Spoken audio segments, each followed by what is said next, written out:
சரி, நம்ம விஷயத்துக்கு முக்கியமான விஷயத்துக்கு வந்துடுறேன். அண்ணாமலைக்கும் தமிழிசைக்கும் என்னதான் பிரச்சனை? ஒன்றும் பிரச்சனை இல்லையே. அன்றைக்கி கோர் கமிட்டி மீட்டிங் இருந்தது. தமிழிசை எனக்கு பக்கத்தில் தான் உட்காந்துருந்தாங்க. அண்ணாமலை இன்னொரு பக்கத்தில் உட்காந்துருக்காங்க. Whole media is witness to it. ஒன்றும் ப்ராப்ளம் இல்லை. சரி, அண்ணாமலை அவர்கள் எல்லாம் சரியாயிடுச்சு. இல்லை, அண்ணாமலை அவர்களே தமிழிசை வீட்டுக்கு போய் பார்த்து வந்தார். ஆமாம், அதை பேட்சப் பண்ணுறதுக்கு தானே அது. இல்லை ஒன்றும் பிரச்சனை இல்லைன்னு உங்களுக்கு புரிய வைக்கிறதுக்கு. அமித்ஷா திட்டினார் தமிழிசை அவர்களை, தெரியாது இது கண்டித்தார். இதுங்க பாருங்க, அமித்ஷா திட்டினாரா பாராட்டினாரா இது தெரியும். அந்த முகபாவத்தை பார்த்தா பாராட்டுற மாதிரி இருந்தது. இது 2 பேருக்கு தான் தெரியும். அந்த 2 பேரும் சொல்லாமல் நீங்களும் நானும் உட்காந்து அதை பேசி பிரயோஜனம் உண்டா? இல்லை. இப்போது அன்றைக்கி ஒரு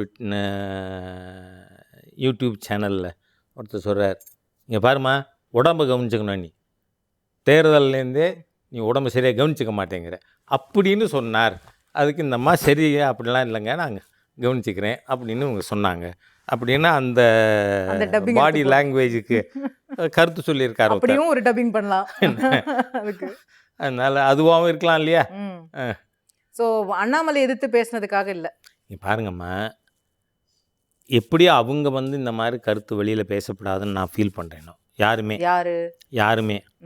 யாருமே கட்சியில், இப்போ எனக்கு கட்சியில் ஏதோ ஒரு இஷ்யூவில் மாற்று கருத்து இருக்குன்னா, இன்னி வரைக்கும் ராஜா எதிர்கட்சியை கபடியில் கோடை கிராஸ் பண்ணி அடிக்கிற மாதிரி அடிச்சிருக்கான் சொல்லலாம், என்ன ஆல்வேஸ் ஐ டூ.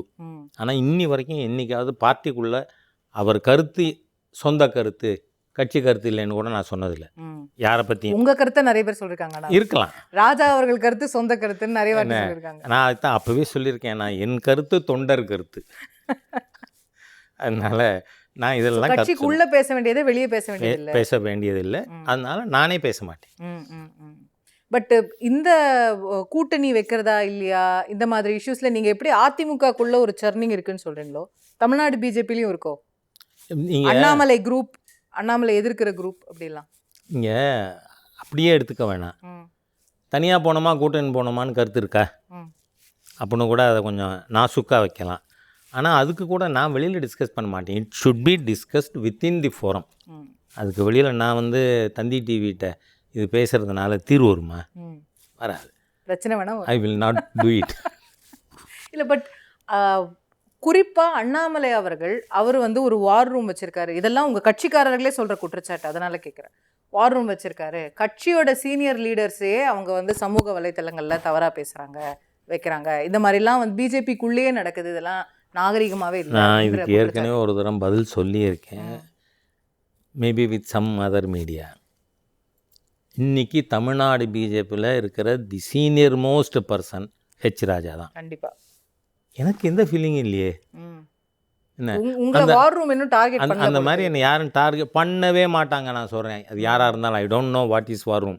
மற்ற பேரை பண்ணிருக்காங்க இல்லை, எனக்கு தெரியாது நிச்சயமாக. காரணம் என்னென்னா, நான் என்றைக்குமே அந்த எல்லை மீறுறதே கிடையாது. வித்தின் மை பார்ட்டி எந்த கலிகோடையும் நான் இன்னி வரை இந்த 34 இயர்ஸில் எந்த விதமான பிரச்சனையும் நான் வெளியில் பேசினதே கிடையாது. இல்லை, சில பேர் அப்போ எல்லை மீறி பேசுகிறாங்க, அதனால வார் ரூம் அவங்கள அட்டாக். பார்த்தீங்களா எவ்வளோ அழகாக உங்கள் வார்த்தையை என் வார்த்தையில் வைக்க. நீங்கள் தான் சொன்னீங்க, நான் என்றைக்குமே அந்த கோட்டை தாண்ட மாட்டேன், அவங்களும் தாண்ட மாட்டேன் சொல்கிறேன். நான் தாண்ட மாட்டேன்ட்டா உங்கள் கேள்விக்கு அனாவசியமாகிடுது. அது தாண்டுற மாதிரி ஆகிடும். நான் எந்த கருத்தும் சொல்ல மாட்டேன். I am very clear. But war ரூம்னு ஒன்று இருக்குது. இங்கே பாருங்கள், ஒரு வார் ரூம்னு ஒரு கட்சியினுடைய தலைவர் உருவாக்கியிருக்காருன்னா வாட் இஸ் ராங்? கட்சிக்கு உருவாக்கினா பரவாயில்ல, it is to fight against the anti BJP elements, அவ்வளவுதான். கரெக்ட். ஆன்டி பிஜேபி எலிமெண்ட்ஸுக்கு உருவாக்கியிருந்தா பரவாயில்ல, பிஜேபி லீடர்ஸே அதோட டார்கெட் ஆகும். அதுக்குள்ளே யாராவது பண்ணியிருந்தாங்கன்னா அதை the president will take care of it. He will take care, I am confident. Vijay வந்தால் களம் எப்படி மாறும்னு நினைக்கிறீங்க? தெரியாது. இப்போ விஜயோட ஆதரவாளர் யாருக்கு ஓட்டு போட்டாங்க? நீங்கள் தேர்தலுக்கு முன்னாடி சீமான் ஒரு கிளவராக ஒரு ஸ்டேட்மெண்ட்டு, அவர் அரசியலுக்கு வந்தால் நான் அவரோட கூட்டணி வைப்பேன் அப்படின்னு சொன்னதே எதுக்கு? விஜயோட ஒரு போஸ்டரில் கூட மைக்கெல்லாம் இருந்தது அப்படின்லாம் ஒரு பெரிய இங்கே பாருங்க, இப்போ சமயத்தில் நான் மைக்கில் பேசின்னு இருக்கிற மாதிரியா போஸ்டர் ஓட்டிட்டாங்கன்னா அதில் ராஜா பேசின போஸ்டரில் நாம் தமிழரை ஆதரிக்கும் ராஜா. அந்த மாதிரி சொல்கிற மாதிரி இருக்குது. இதுவே அவரோட ஒரு ப்ளாயாக இருக்கலாம்ல, ஒரு கிளவர் மூவ் சீமான் அவர்களோட ஸ்ட்ராட்டஜியா இருக்கலாம். இருக்கலாம். ஏன்னா இந்த பார்லிமெண்ட் தேர்தல்லையே அவரோட ஓட்டுகளாவது நம்மளுக்கு சேர்ந்து விழட்டும் அப்போ நினச்சிருக்கலாம். அந்த மாதிரி சில இடங்களில் விழுந்தும் இருக்கலாம்.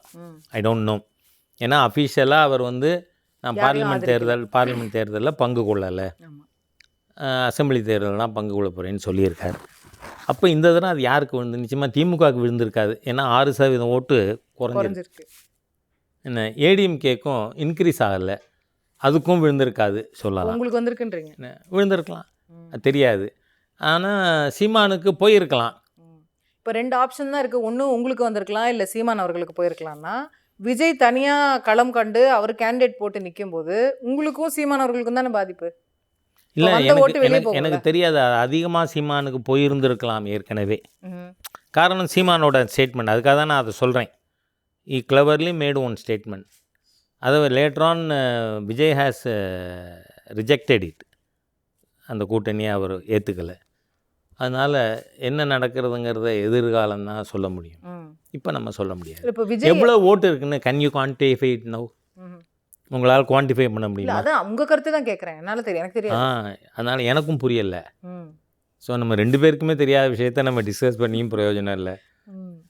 இந்த நீட் எக்ஸாமில் பெரிய முறைகேடு நடந்திருக்கு. அதனால தானே நாங்கள் இப்போ விசாரணை போட்டிருக்கீங்க. ஆமாம். அப்போது இது வந்து இந்த நீட்டுங்கிறதுல ஒரு இந்த எக்ஸாமை நம்ம இத்தனை லட்சம் மாணவர்களோட எதிர்காலத்தை சரியாக நடத்த தவறிட்டோம்னு ஏற்றுக்கிறீங்களா? மத்திய என்ன சொல்கிறேன், டிஎன்பிஎஸ்சி எக்ஸாம் கேன்சல் ஆகிருக்கா இல்லையா? இதுக்கு முன்னாடி இருக்கு.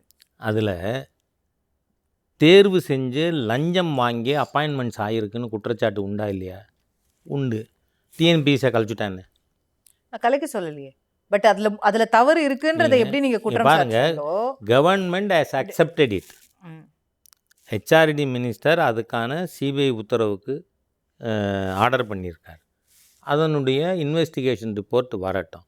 தவறு செய்தவர்கள் மீது கடுமையான நடவடிக்கை மேற்கொள்ளப்படும் சொல்லியிருக்கு. அவ்வளோதானே. அது செய்ய மாட்டோம் நாங்கள் சொல்லியிருந்தா நாங்கள் தப்பு பண்ணுறோம். You have got a political point. நாங்கள் சொல்லலையே. தப்பு நடந்திருக்கா? எஸ். நடவடிக்கை எடுக்கணுமா? ஆமாம். சிபிஐ என்கொயரி உடனே போட்டோம். இப்போ தமிழ்நாட்டில் சிபிஐ என்கொயரி போடுன்னு டெய்லி கேட்டுட்டே இருக்கோம். இந்த தொடர்நடுங்கி முதலமைச்சர் போட மாட்டேங்கிறார். இல்லை, அதை ஒத்துக்கிறதுக்கே உங்களுக்கு தவறு நடந்துக்குன்னு ஒத்துக்கிறதுக்கே 10 நாளைக்கு மேலே இருக்கு. இங்கே பாருங்க, முதல்ல யுவர் டினைங் இதெல்லாம் ஒண்ணுமே இல்லை. பாருங்க, ஒரு லேட்டா வந்ததுக்காக எக்ஸ்ட்ரா மார்க் கொடுத்தாங்க, கிரேஸ் மார்க் கொடுத்தாங்க சொல்லியிருக்கீங்க சார். இங்கே பாருங்க, ஒரு அரசாங்கம் இப்போ தான் வருது. அது பொறுப்பு எடுக்கிறதுக்கு முன்னாடி இவ்வளவு கூச்சலா? Because you want to existing government continuity sir. புது அரசாங்கம் இல்லை சார். நீங்கள் சார், மாண்புமிகு பிரதமர் மோடி ராஜினாமா பண்ணாரா இல்லையா? அதான் பெரும்பான்மை இருக்கு, ஏன் பண்ணணும் சார்? அது ஒரு லீகல் ப்ரொசீஜர். அதாம்மா, அது மாதிரி தான். நீங்கள் எப்போவுமே இந்த மினிஸ்ட்ரிக்கு யார் நீட் எக்ஸாம் ஒரு நிமிஷம் என்ன பேச விடணும்.